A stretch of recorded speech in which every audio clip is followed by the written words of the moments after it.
बच्चों, let's read our question. An autonomic nervous system has. Autonomic nervous system में क्या होता है? A. sense organ, B. brain and spinal cord, C. cerebral hemispheres, D. paired chain ganglia.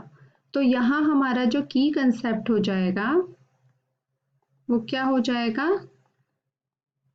Autonomic nervous system. Autonomic nervous system, जिसको कि ANSP बोलते हैं, और इसको क्या बोला जाता है? विसरल नर्वस सिस्टम भी बोला जाता है, क्योंकि ये क्या करता है? विसरल जो ऑर्गन्स होते हैं उनको ये कंट्रोल करता है. ये कैसा होता है? इनवॉलेंट्री कंट्रोल जो होता है वो ऑटोनॉमिक नर्वस सिस्टम में होता है. क्या आता है इसमें? इनवॉलेंट्री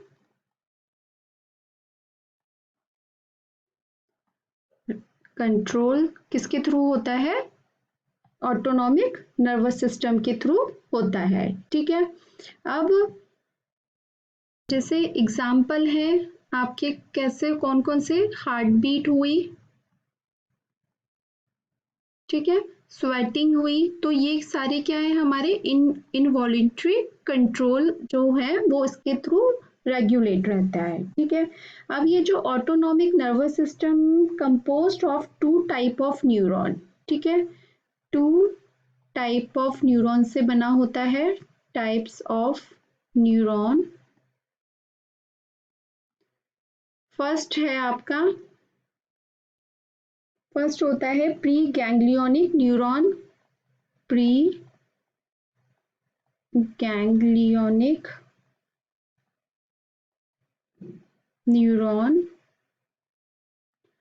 सेकंड होता है पोस्ट गैंग्लियोनिक न्यूरॉन. ठीक है. जो प्री गैंग्लियोनिक होते हैं इन पे माइलिन शीथ होती है, इसलिए ये कैसे होते हैं? माइलिनेटेड होते हैं. और ये कैसे होते हैं? Non myelinated.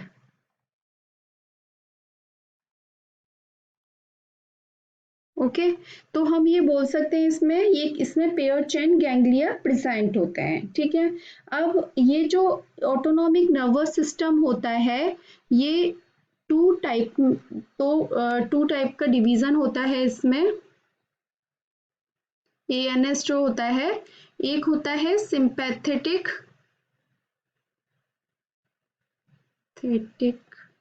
एक होता है पैरासिम्पैथेटिक.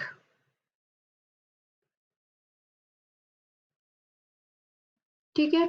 अब जो ये सिंपैथेटिक होता है उसमें क्या होता है कि ये विसरल रिएक्शन से रिलेटेड होता है, जो कि increase the protection of body in adverse atmospheric condition. जो रिलेटेड होता है, related with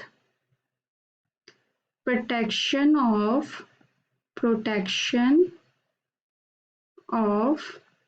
body in adverse atmospheric